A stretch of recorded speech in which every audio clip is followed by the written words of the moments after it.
What's going on, everybody?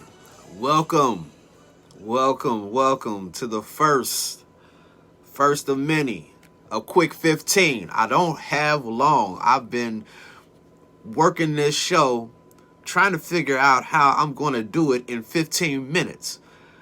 As a preacher, it is very difficult to preach doing those quick ones. To do a show at the same time is bananas.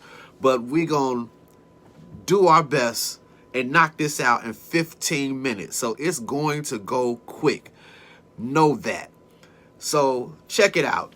What is a quick 15 Uncensored? This show is about bringing to the stage stuff that you want to talk about, stuff that you're going through, real issues, real pain, transparency, stuff that you bring to church, but you leave out of church carrying the same stuff that you went in with.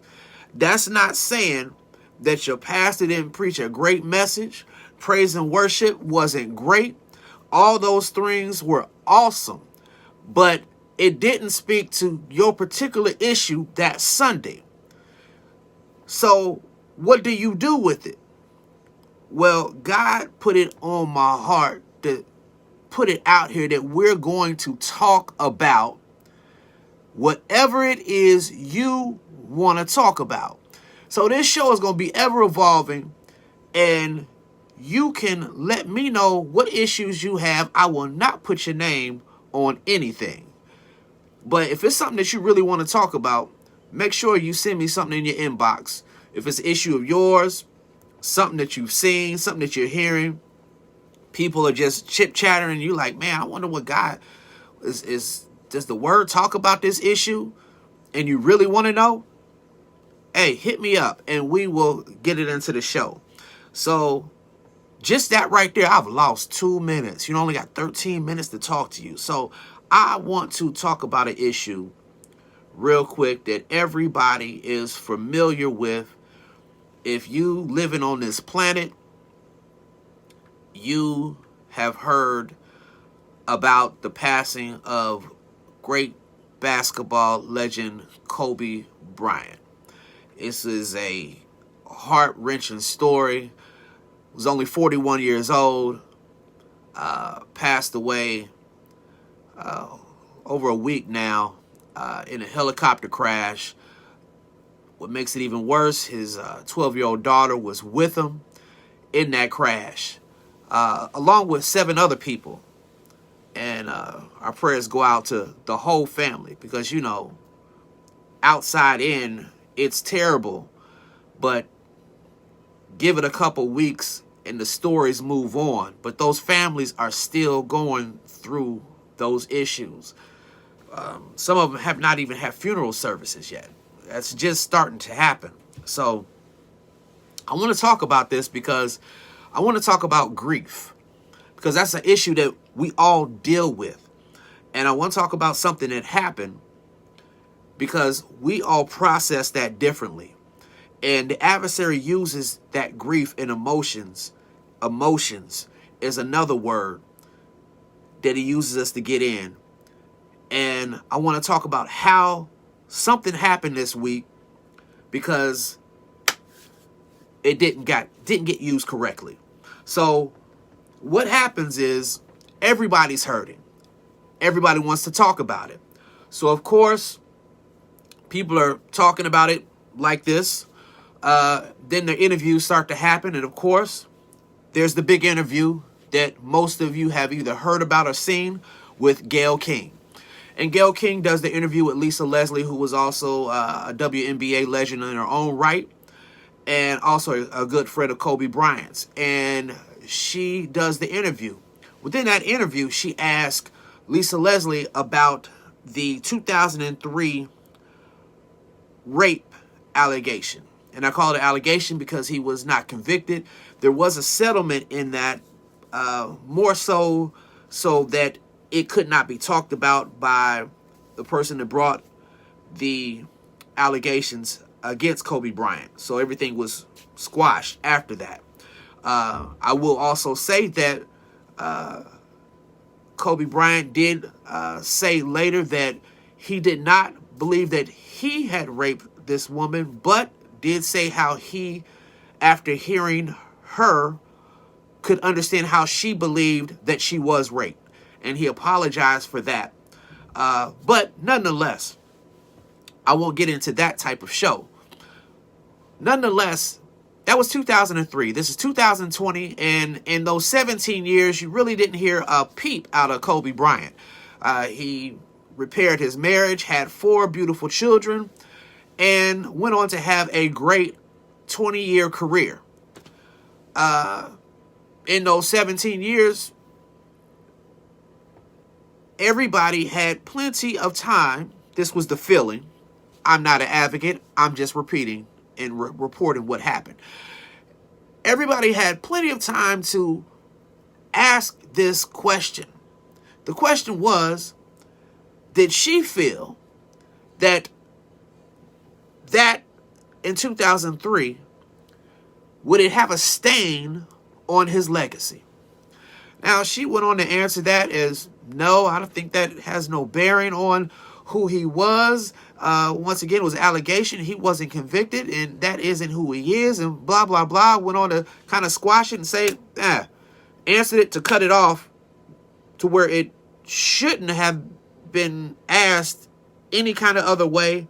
Let's move on. Well, Gayle King did not move on. She goes and pushes it even further to where Lisa has to kind of just fix herself up and keep going in this thing and say, hey, defend him even more. No, that's not my brother. That wasn't my brother. I've been out with him and he's never acted like that in any type of way. I've been around people that have acted this way and that way, but that wasn't him. That wasn't his character, blah, blah, and blah, blah, blah. Okay? So when this interview comes out, people are in an uproar. I mean, they flip their lid. You got all type of responses on social media, YouTube, Twitter, whatever it is happening. And then Snoop Dogg happens. And let me just say, when Snoop Dogg happens, the world seems to stop. Because he pretty much lets her know, as the world felt at that time, Gayle King, you're out of pocket. Everybody, okay, I agree with that. Then, all of a sudden, something stirs up in him and he says, I want to call you out your name. Then he says, can I do it? And I can't even really go into what it was he did, but if you're around, you know what he said. And nobody was really mad about it. They were just like, whoa. If you seen that Kevin Hart thing, you'd be like, oh, he just went there. He was out of pocket. You know what I'm saying? So, but the thing was, Snoop Dogg was grieving because he, even though he's a Laker fan, he and Kobe were actually very, very, very good friends. Very good friends. From when Kobe was just got in the league as a rookie, 20 years, 25 years strong, they were very good friends. So he was grieving. That grief has emotions that you carry with it. Emotions is, I like to compare it to plutonium, which is the stuff that nuclear bombs are made out of. You know what I'm saying? You got to, if you don't have emotions carried in the right container, under the right temperature, you got a serious bomb about to happen. Well, that's what happened with Snoop. It got disrupted here. And I know some people that know him. I don't know him. Not about to say I know him, because I don't. But I do know some people that do know him. And they have said he is the kindest, most genuine person you ever want to meet. But this right here kind of brought him back to old Long Beach Snoop because of the emotions. And that emotions led to anger. And what does God say about that? God knows that we can get stirred up in our emotions to lead to anger, to take us somewhere that we always try not to go. But we were born into sin. And so that anger is there. So he says, you can be angry, but sin not. So why does he say that? Because if we let that emotion out too much or get disturbed in a manner in which we no longer have control, then we end up putting ourselves in a position to where we let someone else have control. And at this point, that's what happened to Snoop. Because it was all cool when he said it. It was cool a day or two after he said it. But a few days later, it was some people that wasn't really close to Kobe. And they kind of got a hold of it. And you know what? They didn't like what he had to say about Gayle King. And they felt it was kind of threatening. And it was some crazy nutsos that actually said when they heard him say, yeah, Gayle, watch out because we be coming for you. And Snoop didn't mean he was going to be coming for her, looking out her house, stalking her. But it was some nutsos that thought that's what he meant. So she's getting death threats and all kind of stuff. So what did he have to do? He had to walk that back. He had to apologize in public because he did it publicly. But he also said, I hope we can talk privately. Now, I don't know if you know, but what he did right there, Snoop went biblical. Because the Bible talks about if you have an ought, which is if you got a problem, you got an issue with a brother. It says go to that brother. Handle it with him. And if the brother or sister isn't able to, that didn't get squashed, then it says, well, go to the elders and get that thing and y'all kind of mediate it.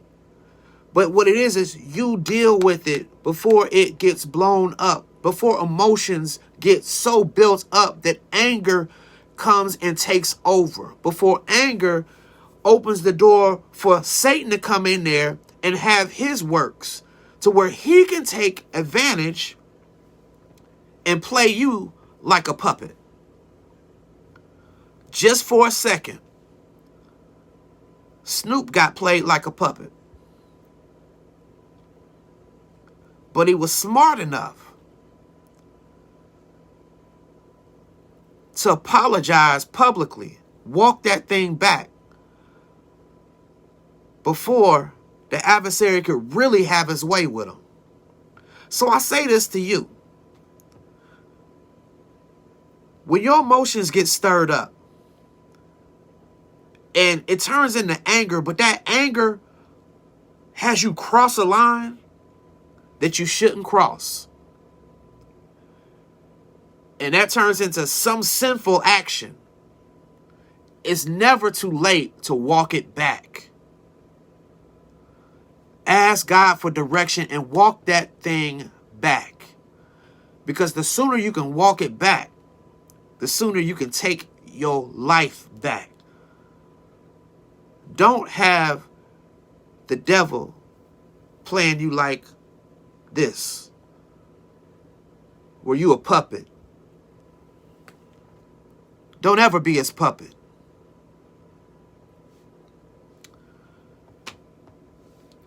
A quick 15. I'll leave with this.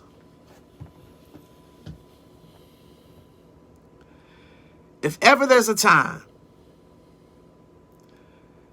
that we as Christians need to stand up and say, let me be an example, is now. Because it's so many people on the outside of the church going, I don't want to come in there, because they feel like the people inside are either fake and phony, looking down at the people on the outside, don't want to do the work, It's time out for that. If you calling yourself a Christian, stand up. Commit yourself to doing the work. Recalibrate yourself to come outside the walls and get your emotions in check and stop being played like a puppet. Hey, that's my 15. I'm out of here. Make sure you inbox me so I can put on the show that you want to see. This is elderjaychris giving you a quick 15 uncensored. I will talk about anything you want to talk about. Better believe it. I'll be doing another watch party of this show at 9 p.m. Eastern Time, 7 p.m. Mountain Time, Pacific Time, somewhere out there in Arizona. They're about 2 hours ahead, behind, somewhere like that. So I'll do a watch party for those that missed it. But I'll see you later. Until next Thursday, 7 p.m. Eastern Standard Time, a quick 15 uncensored. Later, y'all. God bless you.